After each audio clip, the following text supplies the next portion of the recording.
মান আমিলা সালিহান ফালিনাফসিহি, যে ব্যক্তি নেক আমল সমূহ করবে আল্লাহ পাক বলেন এই ব্যক্তি নিজের স্বার্থে করছে, নিজের উপকারে করছে।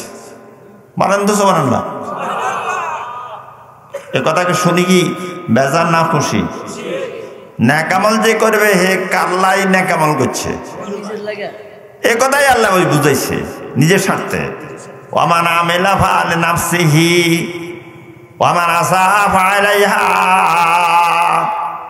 যে ব্যক্তি বদামল করলো, পাপ করলো, পাপিষ্ঠ হলো, সে নিজের ক্ষতি সাধন করছে। তার উদাহরণ দুনিয়া দিয়ে দিই।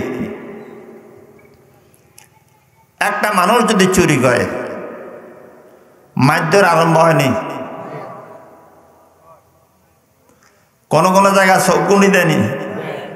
ফিরতে ফিরতে রগ রেশা ইরা গিরা ভাঙি গেলানি। এই গিরাগুলো মানে ভাঙে কেন? কিসের কারণে? পাপ করছে। কি করছে? কথা হয়েছে ওর পাপের। যে ব্যক্তি পাপ করবে সে নিজের ক্ষতি করবে। তাইলে এই যে গিরা ভাঙের, এটা কিসের বিনিময়? পাপের ফরাসিত্ব। একটা মানুষ দুনিয়াতে পাপ করলে যদি গিরা ভাঙা হয়, মাইদর হয়, সব গণি দেওয়া হয়, তো আল্লাহ পাক এই আজা অযুক্ত সমস্ত তৈরি করছে। আল্লাহ পাক এই মানুষটা যদি আল্লাহর হুকুমকে না মানে, আল্লাহ পাকের এর থেকে বেশি সাজা দেওয়ার অধিকার আসেনি।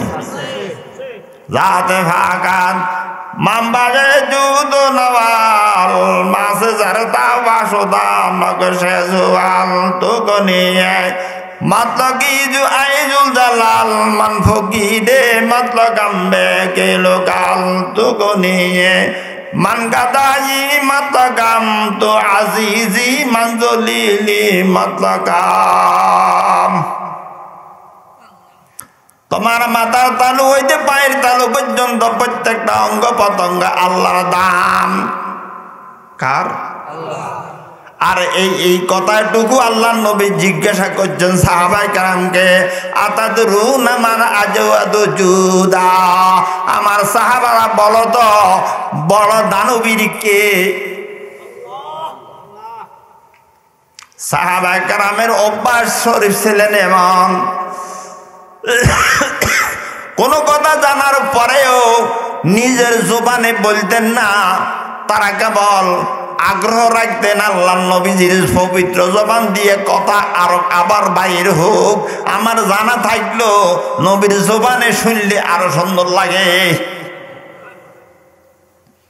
তো রাসূল বলেন আল্লাহু আজওয়াদু জুদা সুম্মা আনা সুম্মা মান আলিমা ইলমান ফানাশারাহু আও কামা ক্বালা আলাইহিস সালাতু ওয়াস সালাম।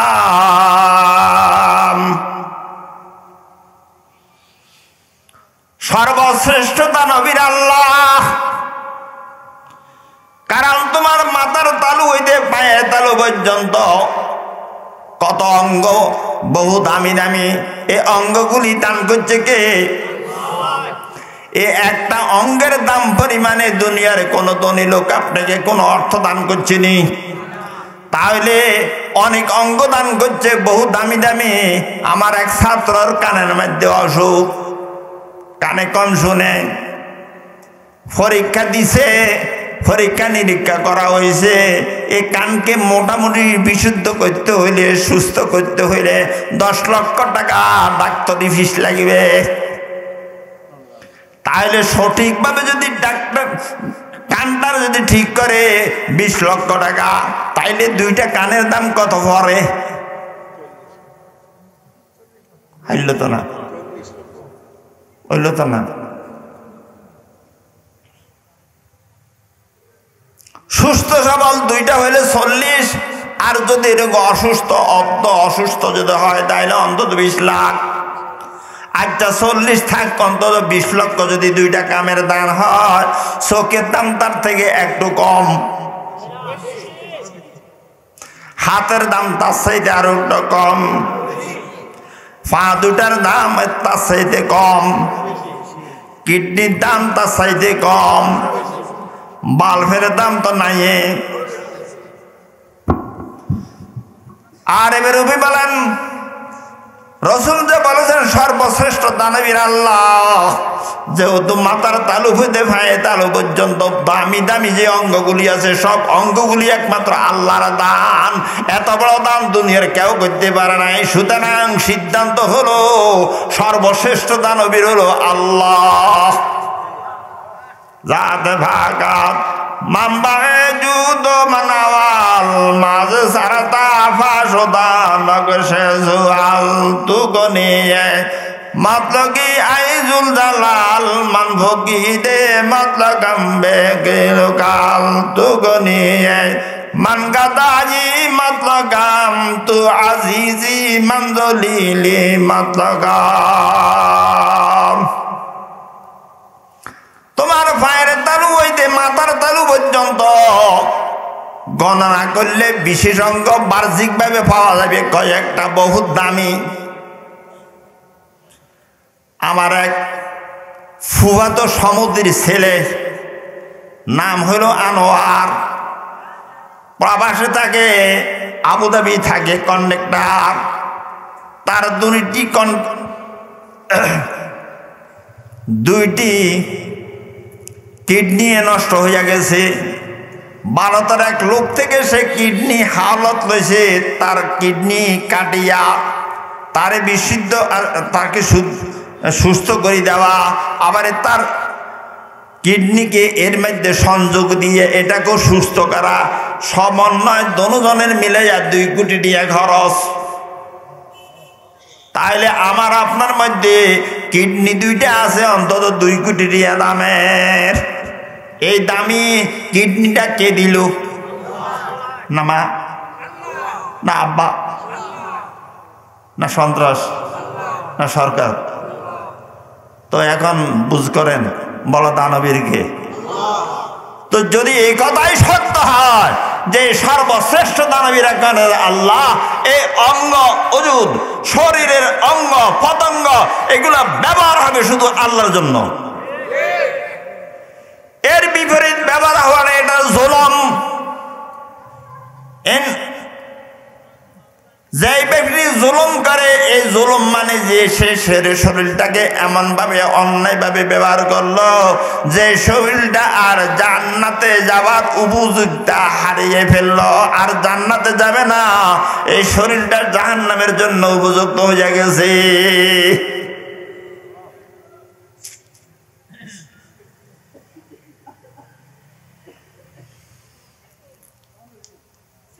এখন আমরা জানাবে রাসূলুল্লাহ সাল্লাল্লাহু আলাইহি ওয়াসাল্লাম বলেন, মান সাল্লা সালাতাল ফাজরে পাওয়া ফি জিম্মাতিল্লাহ। যে নর বা নারী, যে মহিলা বা পুরুষ ফজরের নামাজকে আদায় করবে, সেই ব্যক্তি আল্লাহর জিম্মাদারে ঢুকিয়া যাবে। তার মানে এই ব্যক্তি দুনিয়াতে আল্লাহর নিরাপদে আশ্রয় থাকবে। এই ব্যক্তি মৃত্যুর সময় আল্লাহর জিম্মাদারিতে থাকবে, আল্লাহ তাকে কলমা নসিব করাইয়া দেবে। এই ব্যক্তি কবরে গেল আল্লাহর জিম্মাদারিতে থাকবে। এই ব্যক্তি ময়দানে আসারে হিসেবের বেলায় গেল আল্লাহর জিম্মাদারি থাকবে। এই ব্যক্তি জাহান্নামের মোকাবেলায় গেল জাহান্নামে পড়বে না, আল্লাহর নিরাপদে থাকবে। এই ব্যক্তি নিরাপদে জান্নাতে পৌঁছিয়া যাবে।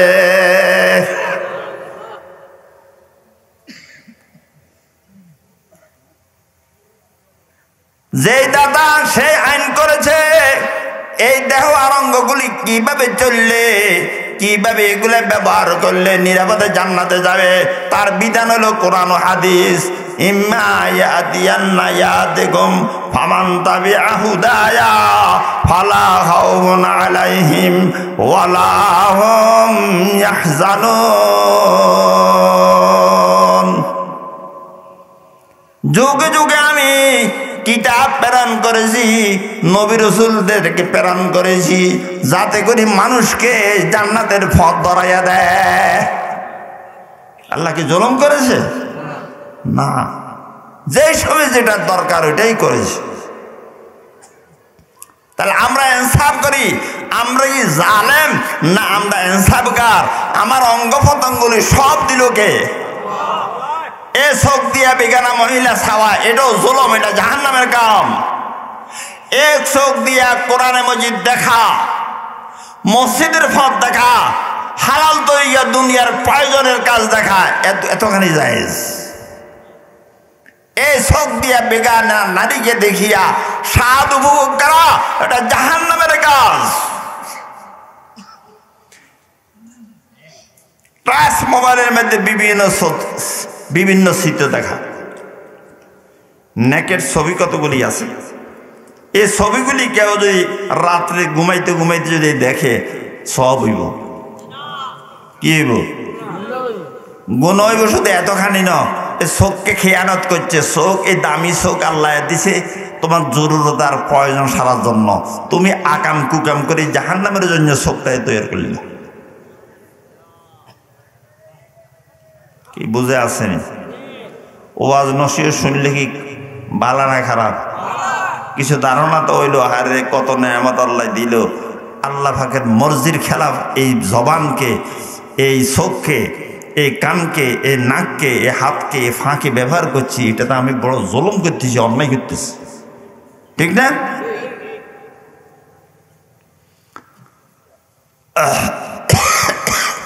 তাইলে আমরা এই হাদিসের আলোকে বুঝতে পারলাম, আমাদেরকে যা অঙ্গ প্রত্যঙ্গ দিছে আল্লাহ পাক, বহুত দামি দামি অঙ্গ, এগুলা আল্লাহর দান। আল্লাহ এই কথাই চায় যে বন্দা দামি জিনিসগুলি তোরা দামি কামে, নেক কাজে, বালা কাজে ব্যবহার কর। তো এটা নিরাপদে জান্নাতে যাবে। কোথায় যাবে? এবার আসতে সরস একটা আসতে হয়ে গেছে। কোথায় যাবে? গুণ কি? আল্লাহ যে মাকসাদ আর উদ্দেশ্যে অঙ্গ বানাইয়া দিছে, ওই উদ্দেশ্যের সঙ্গে মিল দেখিয়া যখন অঙ্গ প্রত্যঙ্গ ব্যবহার হয়েছে, বাস এই শরীরটা ফুরাই জান্নাতে যাবে। কিন্তু আমাদের দ্বারা কি তা হয়ে উঠছে নি?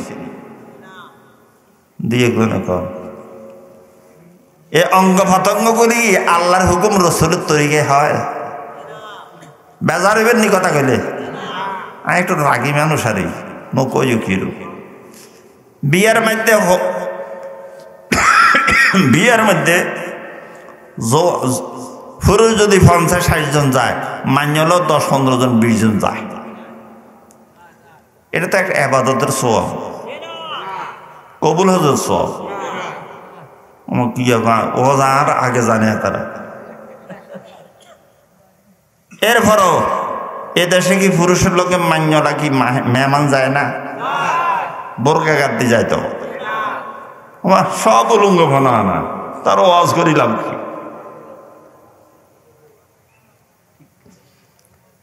আমার অভিজ্ঞতার আলোয় বলছি,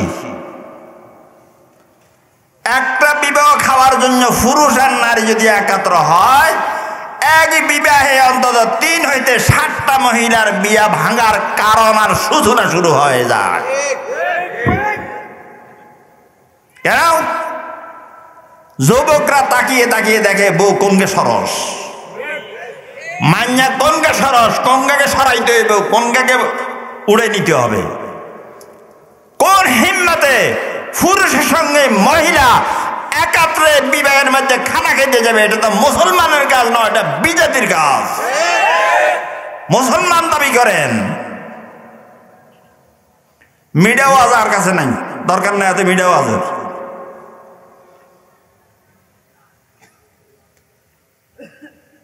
এখন আজকে ওয়াদা করেন মাইয়াগুলারকে, পুত্রবধূগুলাকে, নিজের বিবিকে, নিজের বোনকে যদি নিয়ন্ত্রণ করা যায় না, বিবাহে পুরুষের সঙ্গে তোদের পর্ব নয়, তোদের জন্য ভিন্ন একটা পর্ব করবো। মহিলার স্বাগতম জানাবে, মহিলার জন্য আপ্যায়ন করবে, পুরুষের সঙ্গে তোদের কেন হবে না?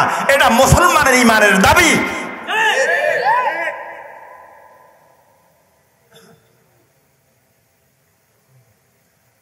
কবে এই সিদ্ধান্ত? মৌতের পরে? কেউ মৌতের আগে? ইমানের এত বল? যদি ইমানের এত বল থাকে তাহলে জান্নাতে যাওয়ার জন্য ইনশাল্লাহ মোটামুটি আশা করা যায়। পক্ষান্তরে যদি মৌত ইমানের যদি এই দাবি না থাকে ইমানের যদি ক্ষমতার শক্তি না থাকে যে আমি পুরুষের সঙ্গে মহিলা যাবে আর তাদের তামসা ছাইয়ে ছাইয়া আমি খানা খাবো আর জাহান্নাম কাঁপাবো, এই পরিবেশ যদি এলাকাতে থাকে আমি খানা খাইয়া জাহান্নামে গেলাম।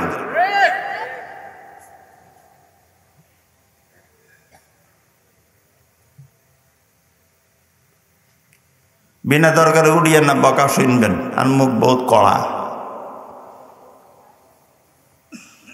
আর কই যাবেন বললেন ইনশাল্লাহ আমার বিবি, আমার মেয়ে, আমার পুত্রবধূ কেউ এই আকামে নাই, আমি পেশ আছি, তাহলে আমরা যদি ছুটি।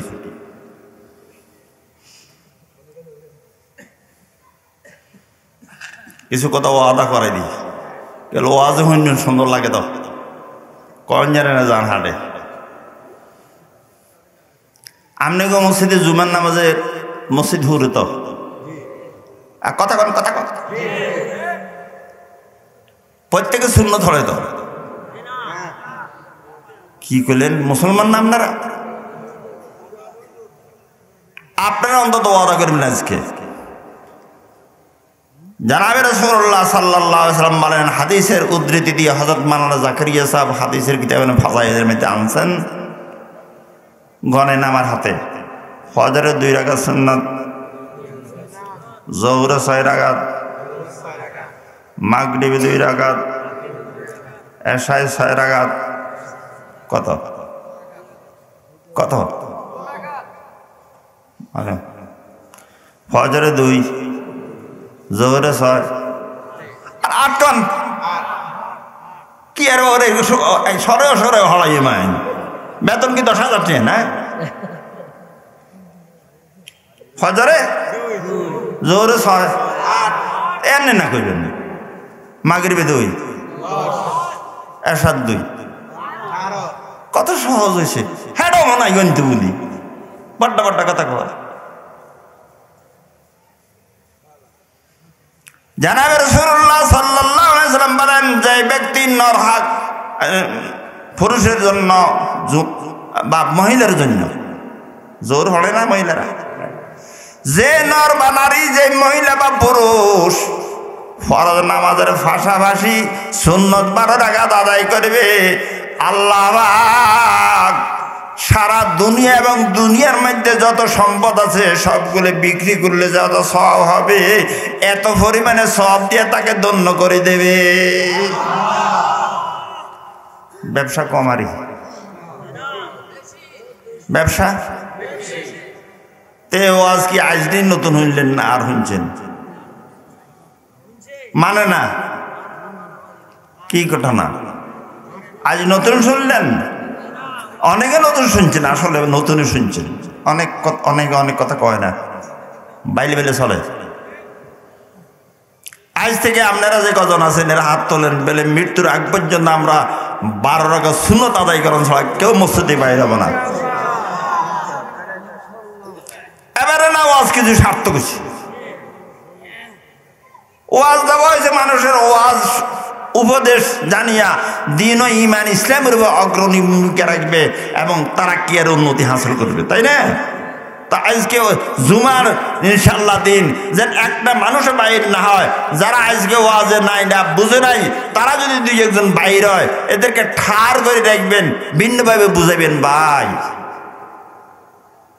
12 রাকাত সুন্নত পড়লে সারা দুনিয়ার ভিতরে যা আছে যত দাম এটার হইতে পারে, এই সমতুল্য দামের জিনিস সদকা করলে যত সব এত সব পাওয়া যায়।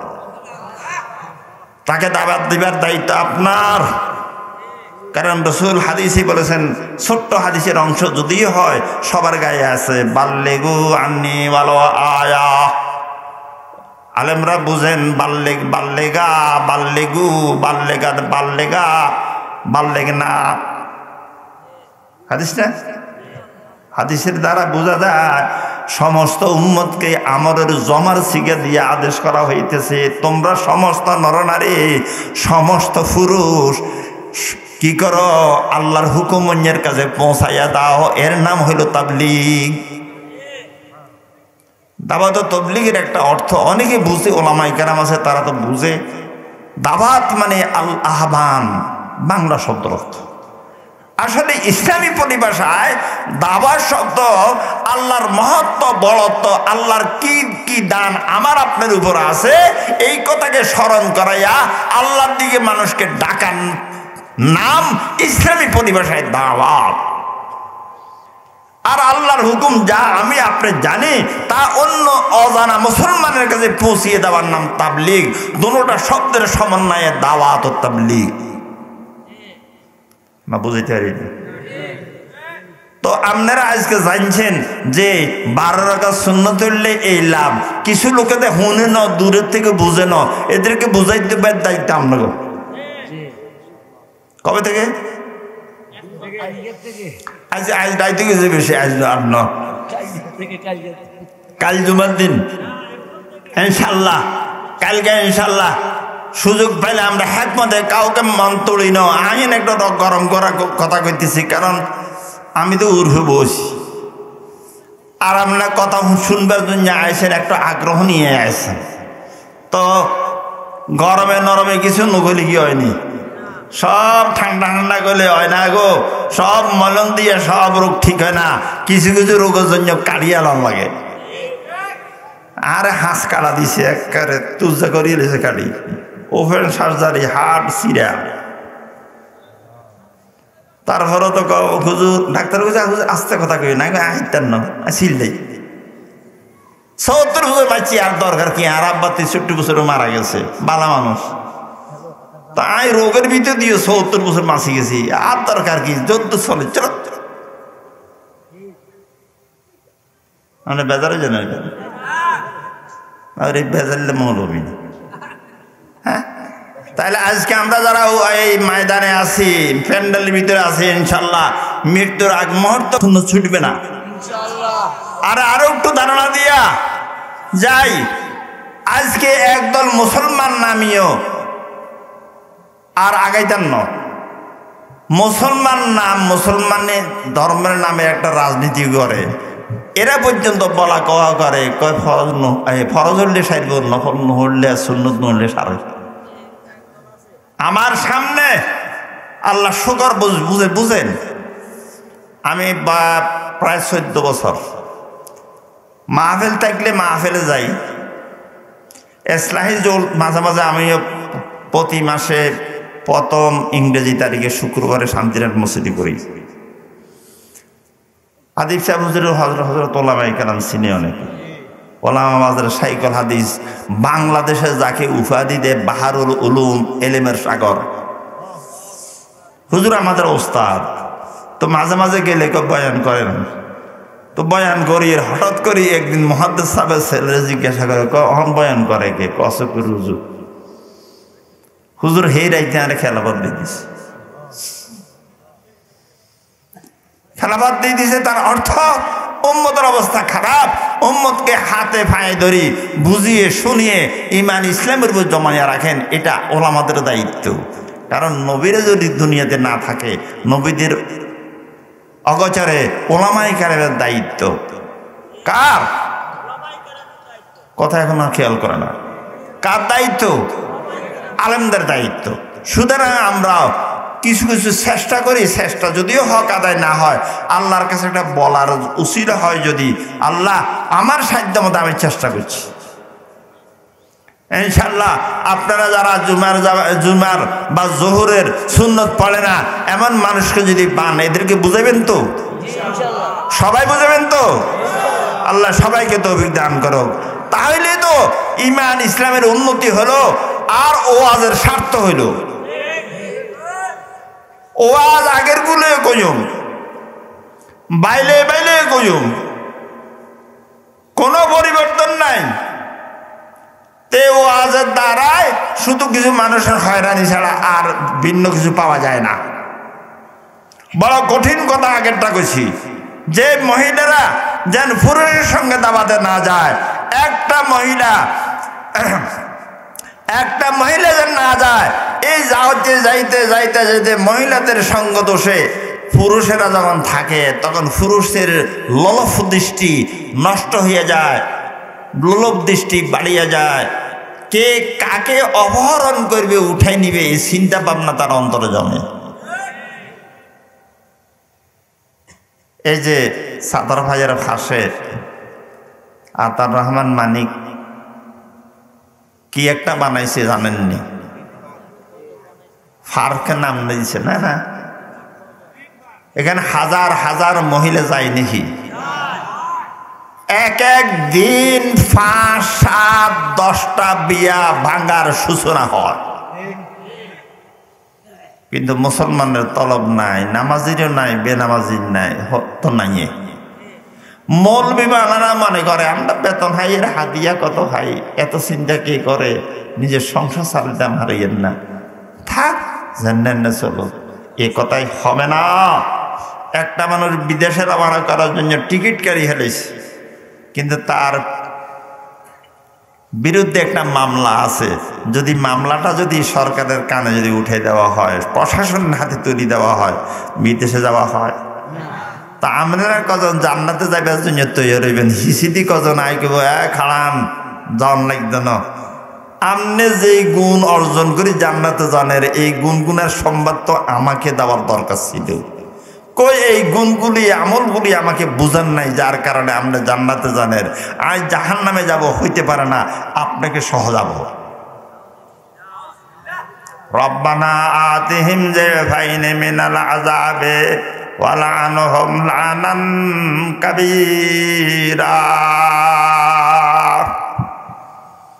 আপনজন ছেলে হোক ভাই হোক, এরা তো বলবে আল্লাহ আমার আব্বাজান তো দিয়ে গেছে, আমার আব্বাজান হাজী সাহেব রীতিমতন 5 বেলা নামাজ জামাতের সহিত আদায় করছে, তাহাজ্জুদ মাঝে মাঝে পড়ছে, কোরআন তেলাওয়াত করছে, কিন্তু আমরা অনেকে নামাজ না পড়িয়া জাহান্নামের মুখী হইয়া গেছি। আজকে আমার বাবা জান্নাতে যাইতে দেব না, তাকে বাধা দেব, আমরা তার ঘাড়ের উপর ফা রাখিয়ে জাহান্নামে নামব। খুশি হইবেন কেন? ইজ্জত বাড়ি যাবে তো। তো এখন সচেতন হওয়ার সময় আজও কি নাই? আছে। তাইলে এই কয়েকটা কথা আজকে জেহানে রাখেন, মাথায় রাখেন, যে ইনশাল্লাহ আমরা একটা আদর্শ মসজিদ গড়াবো। আমাদের মসজিদে যে কয়জন আমরা আছি, কেহ সুন্নত ফরজ ছাড়া আমরা বাইর হব না। আপনারা তো তৈরি চাই, বাকি কয়জনদের নাই বা বুঝাইতে হইব, এ দায়িত্ব আপনাদের। তাইলে ইনশাল্লাহ মসজিদ ভরপুর হইব নি। হযরত ওমর রাদিয়াল্লাহু তাআলা আনহু বেহামান্না হেডওয়ালা মানুষ, সারা দুনিয়াকে শাসন, অর্ধ দুনিয়াকে শাসন করছে যিনি। তাকে এক ব্যক্তি জিজ্ঞাসা করে, হুজুর এক ইহুদির বাচ্চা কমনি কি?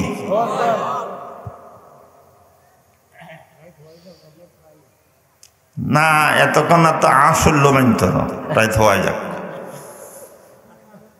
এন তো চিন্তা মরে নে, আমিও মরিয়ের প্রতিদিন যদি 12টা 1টা বাজে, তো আই তো মানুষ আর অপারেশন মানুষ। তো শুনেন, ওমর রাদিয়াল্লাহু তাআলা আনহুকে জিজ্ঞাসা করে একজনে, আপনি গো ফজরের সময় জুমার সময় যে লোকগুলা হয় মসজিদে, ফজরে এতগুলা হয় তো? প্রশ্ন করে জানার জন্য। কে করে? ব্যাগে উনে না, ইহুদির বাচ্চা। হযরত ওমর রাদিয়াল্লাহু তাআলা আনহু তিনি বললেন, যদি মুসলমান হইতো তাহলে তো মনটাই বোঝান যাইত। তুমি ইহুদির বাচ্চা, অন্য ধর্ম অবলম্বী, তুমি এই কথা জিজ্ঞাসা করার মধ্যে কি সুবিধা, কি হিকমত?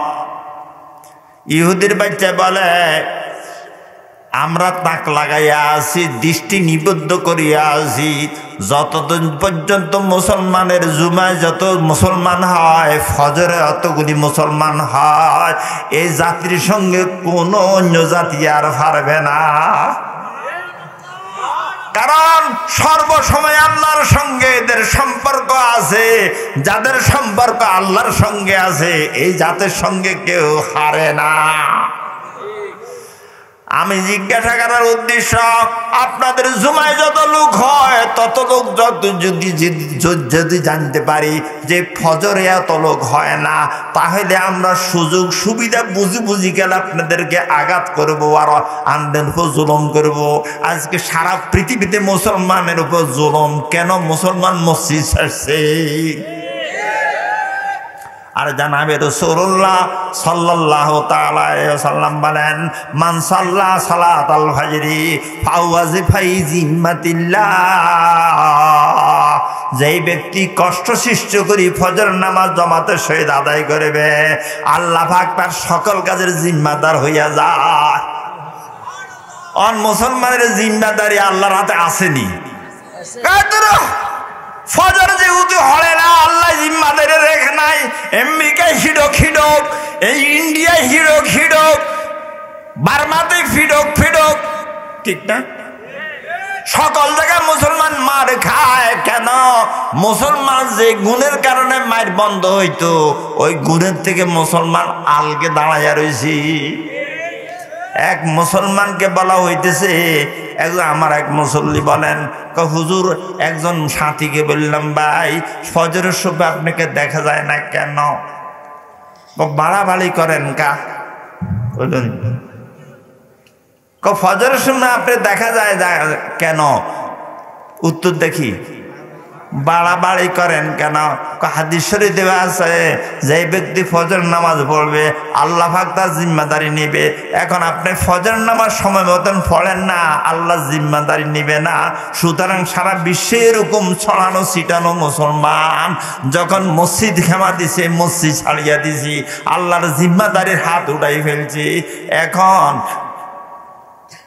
আমাদের দেশের ভাষায় মুরগির বাচ্চা ছিলে নিতে যেরকম সুবিধা হয়ে গেছে, আসল জিম্মাদার আল্লাহ যখন জিম্মাদারে হাত তুলে ফেলছি, এদেরকে শয়তানি নিতে বিজা দিতে না মারতে কোনো আর আপত্তি না।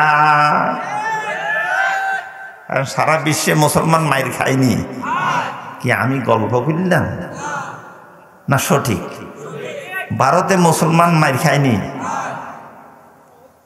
আগারতলা খায়নি, কাশ্মীরে খায়নি, উত্তরপ্রদেশে খায়নি, ফিলিস্তিনে খায়নি, বেগানে মুসলমান খায়, আরাকানের মধ্যে খায়, সব জায়গায় মুসলমান মারি খায়। কারণ ওই মালিকের লগে সম্পর্ক নাই। তখন ওয়াজ শুনবো তো ওই ধারাগুলি যদি আমরা ঠিক করতে পারি, কষ্ট সৃষ্টি করি, তাইলে আল্লাহ পাক আবার দয়া করতে পারে। এই জন্য আমি মাঝে মাঝে একটা ছোট্ট গল্প করি, কইতাম দেখি আর কাছে কি আরাম নি লাগে, দুঃখে হলেই কইয়েছে। আঙ্গ দেশে, আপনার দেশে আছে নাই আমি জানি না, আমাদের দেশে আমাদের জানা মতো দুইজন মানুষ, একজন বুড়োই মরে গেছে, একজন এখনো বাঁচি আছে। এরা আব্বারে আব্বা কয় না, অভ্যাস, সে তার লজ্জা লাগে। আব্বারে একা আসেনি আপনার দেশে, কেছেন একা যেন হইতে পারে। ঠিক এক ছেলে আম্মারে আম্মা কয় না, মারে মা কয় না, কিন্তু এক মার এক সন্তান, মার অন্তরটা কিরকম কাঁদে না? আরে একটা মাত্র সন্তান, সন্তান যদি আমাকে মা কইতো আমার কলজাটা ভরে যেত। কথা এই না? মা চিন্তা করতে করতে করতে বহুদিন চিন্তা করার মানে পরে মার দিলের ভিতরে একটা কথা জাগছে, তোর ছেলে তোরে আম্মা কইব, তবে একটা হ্যাকমত গ্রহণ করা লাগবে। কি? তোর ছেলে ফাড়ার ছেলে কোন কোন ছেলের সঙ্গে খেলাধুলা করে, এদের সবাইকে একাত্র কর। তো সবাইকে খবর দিছে, 10-12 হয়েছি, কয় না? আপনাকে এলাকাতে, আমার এলাকাতে হোলা এনে খেলাধুলা করে না। আমার ছেলের সঙ্গে এই বেডির সন্তানের সঙ্গে কে কে খেলাধুলা করে জানাজানিতে বেড়ি খবর দিয়ে 10-12 জায়গায় একাত্র করে বাড়ি দিচ্ছে। আনিকে বাবারা, তোরা তো ছোট ছেলে, আমার ছেলেটাও তো 8-9 বছরের ছেলে, তোদের সঙ্গে খেলাধুলা করে, কিন্তু আমার একমাত্র ছেলে, এই ছেলেটা আমাকে আম্মা বলে না, আমার দিল সবসময় কাঁদে। আহারে, ছেলেটা যদি একবারের মতো বলতো মা, আমার কলজে ঠান্ডা হতো। এখন ছেলেটা যেন আমার মা বলে না, আমার একটা বুদ্ধি আঁকতেছি, আমার ছেলেটারে তোরা খেলার মধ্যে তোরা অনেক ফাইন আসে, এরা হেদায়েতি করেনি, লেংলি মারেনি, বুসি মারেনি, মাইদর করেনি। কয় একটা উসিলা ধরে আমার ছেলেটারে এমন একটা মাইর দিবি। কে কয়? মা হে দে, আমার ছেলেটাকে এমন একটা মাইর দিবি হাতে মা করে যত চিল্লাক। আমি দৌড় দি বাড়িতুন আসি, খেরার আর আশ্রয় বা গাছের আশ্রয় দাঁড়িয়ে থাকবো, কিন্তু মায়ের বন্ধ নাই। কাল মার মার খেয়ে দিছে গে। আহারে বন্দা, যদি দিল থাকতো কথাই তো কুলজা অজমে যেত। ঠিক একদিন, 2 দিন, 3 দিন, 7 দিন, 8 দিন, 10 দিন যাওয়ার পরে একদিন দেখলো হঠাৎ করে মা করে চিল্লাইতেছে। মা কানে আওয়াজ পাইছে যে আমার ছেলেটাই তো চিল্লায়। দৌড়ি যাইয়া খেরের হারা কয়, খেরে হারা না খেরে চিনি। আবার আমার দিকে আসো, সাহায্য পাবি। যে পর্যন্ত বিজাতির কৃষ্টি কালচার আদর্শ নিয়ে চলবি, বিজাতির হাতেই মারি খেয়েবি। যার সঙ্গে খেলস তারাই তোকে মারবে। যুক্তিযুক্ত কিনা? আজকে বিজাতিদের কৃষ্টি কালচারে মক্কা মদিনার দেশে পর্যন্ত আজান দেওয়া মাইকে নিষিদ্ধ ঘোষণা হয়ে গেছে। শুধু নির্দিষ্ট জায়গার মধ্যে নির্দিষ্ট আওয়াজ দিয়ে আলান দিতে পারবে, বড় করে আওয়াজ দেওয়া নিষেধ। তাইলে অন্য অন্য মুসলমানের দেশে হতো এই আইন হইতে আর দেরি কোথায়? বিজাতির রাষ্ট্রে আইন হইতে মসজিদে আজান দিতে নিষিদ্ধ হইতে আর দেরি কোথায়? আল্লাহর বরকতের কথা জমিনে বলা যাবে না, আল্লাহর সঙ্গে সম্পর্ক করা যাবে না। নিজের ইচ্ছা মতে চললে কোনদিন রেহাই পাইবা না। আল্লাহ নিজে কোরআনে মজিদের মধ্যে বলছে ফাফিরু ইলাল্লাহ। ওই ছেলে মাইর খাইয়া তো মা কইলি, মা গাছের আশ্রার থেকে দৌড়ে যাইয়া ছেলেকে আঞ্জা করে ধরছে, আব্বা তোর কে মারছে? মা ইগুনে মারছে।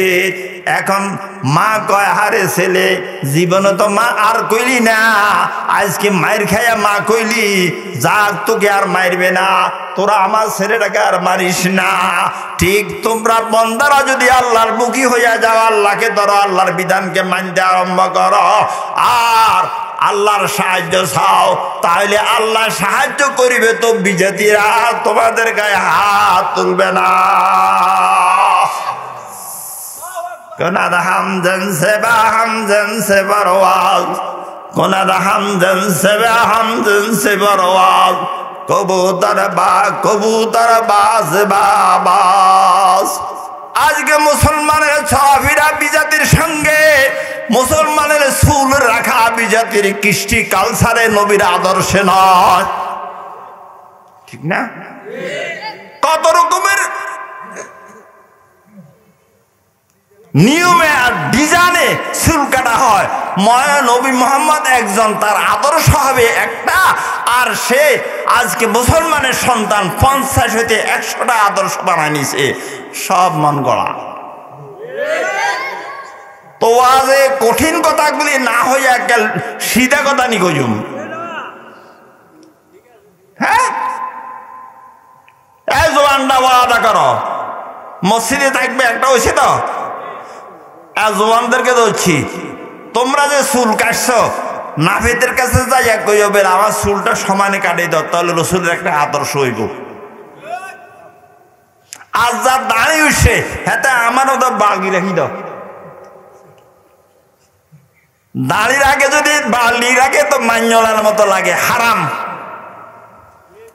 আর দাঁড়িয়ে উঠলে বাগলি রাখা সুন্নাত।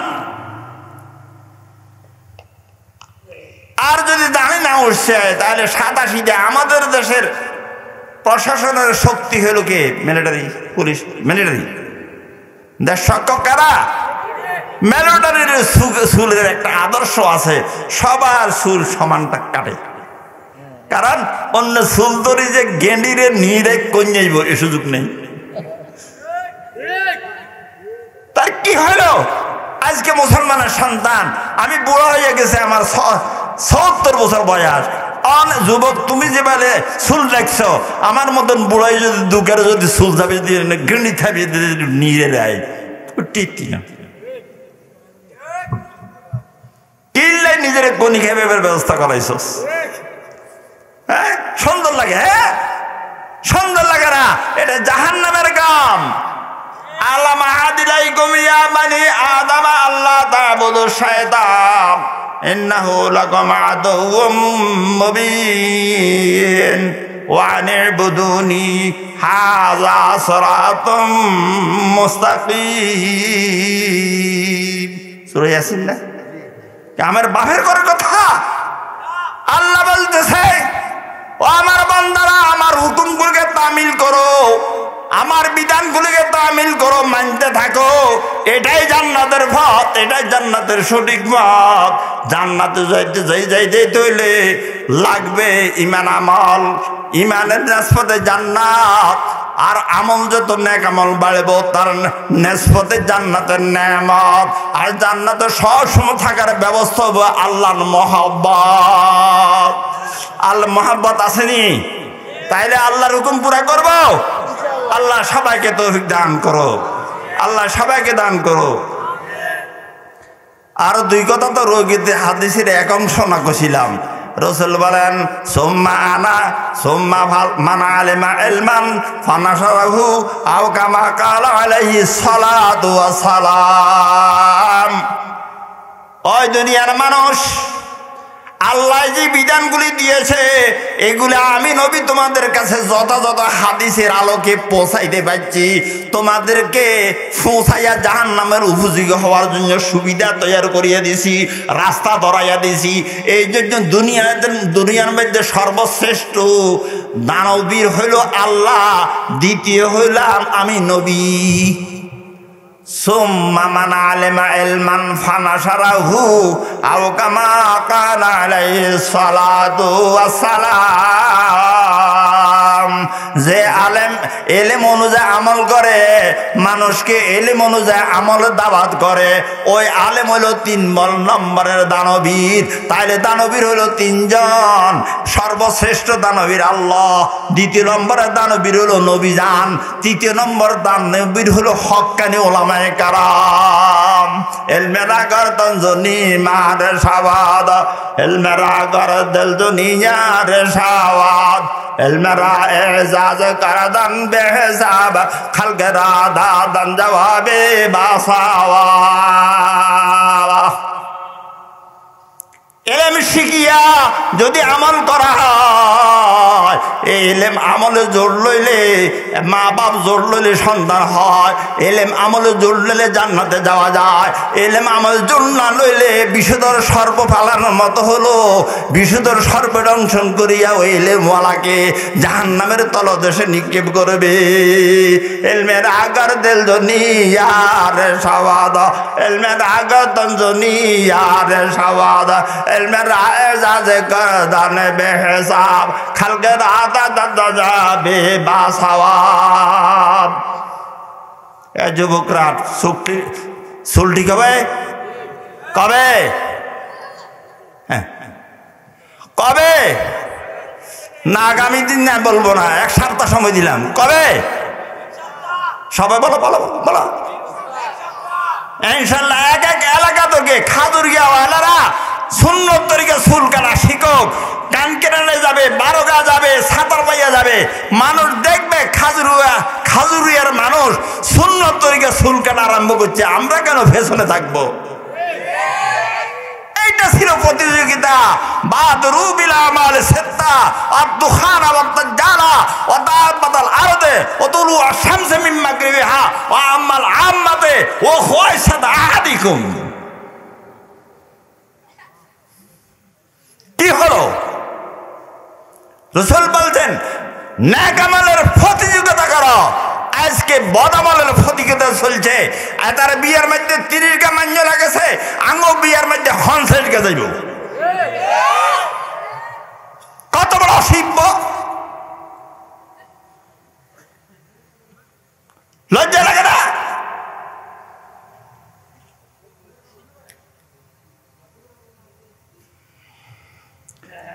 रंग तकवा रंग ताकत रंग दी ताबद बाकी बुआद बरा आबेदी रंग कुबरा वाशक रंग नेवाक ताबद बाकी बुआद बर जाने आक रंग सुन्नत रंग यल्दानी बुआत सबको दुल्ला नस कुरानी बुआत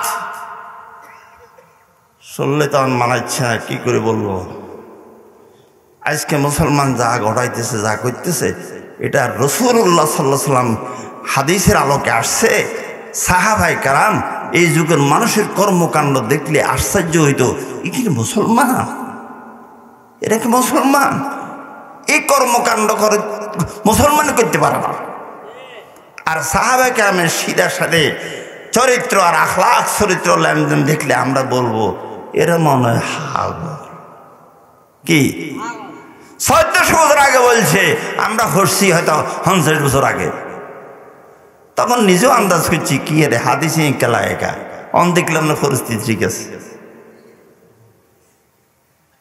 অন আমরা কি ঠিক হব না তো কয়েকটা ঠিক হোক না আবার নাম ধরে দি জুমাতে প্রত্যেকে সুন্নত পড়বো জোহরে জুমা পড়বো আর চুলগুলা জোয়ানেরা ঠিক রাখবে আর মাইনরা নিয়া কোনো দাওয়াত খাবো না দরকার হলে দাওয়াত বাদ দিলাম যাক জান্নাতে খাওয়ার আশায় আল্লাহ এই খোয়ার যেখানে বাদ দিলাম কোনো বিয়ে যাইতেন না এই জন্য আমি একটা কেসা কবে সময়ের অভাবে হাইলাম না আপনাকেও কষ্ট হয়ে যায় আইসাছি বুঝি আয় আর ইনশাল্লাহ আল্লাহ তো হয়ে গেছে একটা ফজরের জন্য চললে অসুবিধা নাই হযরত মাওলানা ইলিয়াস বিশ্বর বড় আমিন না সারা বিশ্বের দুনিয়াতে ঈমান ও ইসলামের একটা বাতাস বহাই দিছে তার নাম ইলিয়াস ইলিয়াস সাহেবের ছেলে হয় হযরত মাওলানা ইউসুফ সাহেবকে তার এক বাগিনে বিবাহে দাওয়াত করছে সংক্ষেপে বলতেছে শুনলেন হযরত মাওলানা ইলিয়াস সাহেব বললেন বাগিনা আমি বিবাহে যাই না বলল মামা যান এত আদর কদর করি আপনাকে দাওয়াত দিলাম কেন বিবাহে যাবেন না তখন বুঝিয়ে দিল বাগিনা বিবাহের মধ্যে দুইজন নারাজ হয় আর সবাই খুশি হয় এই জন্য মন মানে না যাব না এখনো বুঝেন নাই শেষ পরিষ্কার হয় নাই তখন হযরত ইলিয়াস রাহমাতুল্লাহ আলাইহিস সালামকে জিজ্ঞেস করে বাগিনা মামা যান একটু বাঙ্গি বুঝাই দেন বাবারে বিবাহের মধ্যে যদি কোনো দুলার যদি চুল কাটা হয় নাফিস যদি জানে এটা বিয়া করার উদ্দেশ্যে চুল কাটাইছে অন্যদিন 50 টাকা নিলে আজ যা 500 নেবে তাইলে নাফিস খুশি না বেজার জব কর হলারা জব দে ওরা অন্যদিকে খেয়াল করছে কানাডি জার্মানির তোর অন্যদিকে খেয়াল করছিস গনা গনা নাফিস খুশি হয়েছিনি রিক্সাওয়ালা অন্যদিন মালামাল আনলে বাড়ি পর্যন্ত পৌঁছাই দিলে 100 টাকা নিত কথার কথা বা 50 নিত আজকে বিবাহের মাল আনছে কয় যে 200 টাকার কমে নিব না তাইলে রিক্সাওয়ালা খুশি নাভি তো রিক্সাওয়ালা বদিলেরা অন্যদিন কথার কথা 500 টাকা কাম করতো আজ যে মাত্র শুনল এত বিবের কাম কাজে গেলে কয় 1,500 টাকার কম দিলে নিব না বদিল্লাও খুশি আর লম্বা করবো না ছোট করতেছি এক সপ্তাহে গোস্তর লাগ হয় না গোস্তর হেঁসাও হয় না রক্তও হয় না কুকুর উপাস বাস করে কুকুর কিন্তু যে মাত্র বিয়ার উদ্দেশ্যে যাওয়া হয়েছে আজকে রক্ত খায় হেঁটুলা লাইছে কিছু আঁশলতা খাইছে মাঝে মাঝে গোস্তও খাইছে হেড গরম হয়ে গেছে আর হাজার কিনার পানির মধ্যে ভালাই রাখিয়া কল্লাটা উপরের দিকে রাখিয়া শুয়ে রয়েছে হয়নি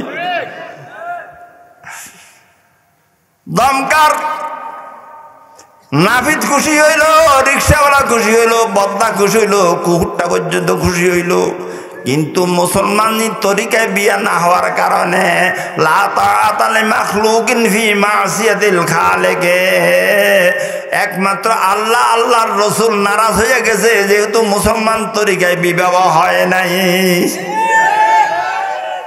ও বাগিনা, যেই বিবাহে দুনিয়ার সব জানোয়ার, সব খারাপ মানুষ, কুকুর পর্যন্ত খুশি হয়, কিন্তু আমার রসুল আমার আল্লাহ বেজার হয়, এমন বিবাহে আমি কোশ্চিন গালে যাইতে পারি না। আজকে যদি রসুলের সঙ্গে হাসার হইতে যদি আমরা আশাবাদী হইয়া থাকি, তাইলে আজকে খানাগুলি যদি যত স্বাদের হয় বর্জন করতে হবে, ইমান বাঁচাবার লক্ষ্যে। রসুলের সঙ্গে হাসার হোক, সাহাবায়ে কেরামের সঙ্গে হাসার হোক, নেককারের সঙ্গে হাসার হোক, তবুও আমি এই বিজাতিদের কৃষ্টি কালচার নিয়া, আদর্শ নিয়া, বিজাতিদের নিয়মে কোনো বিয়া শাদিতে খানা খাইব না।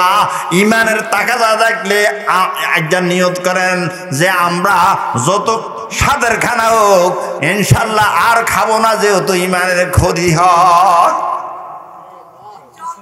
হিম্মত করা দরকার আসেনি ইনশাল্লাহ আল্লাহর রহমতে।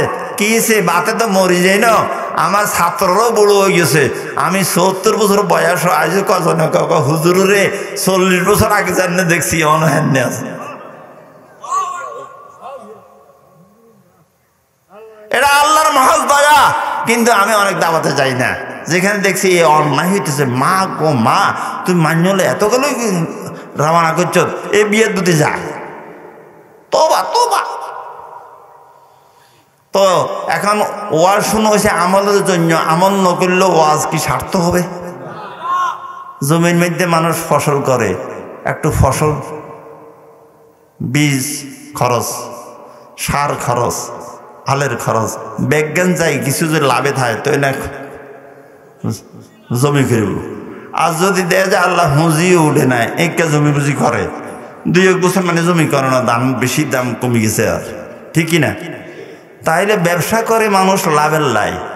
আমরা মুসলমান হিসেবে পরিচালিত হব জান্নাত পাওয়ার লক্ষ্যে। কলনা ইয়া আদম উসকুন আনতা ওয়া যাওজুকাল জান্নাহ ওয়া কুলা মিনহা রাগাদান হাইসু শিতুমা ওয়া লা তাকরাবা হাযিহিশ শাজারাতা ফাতাকুনা মিনাজ জালিমিন।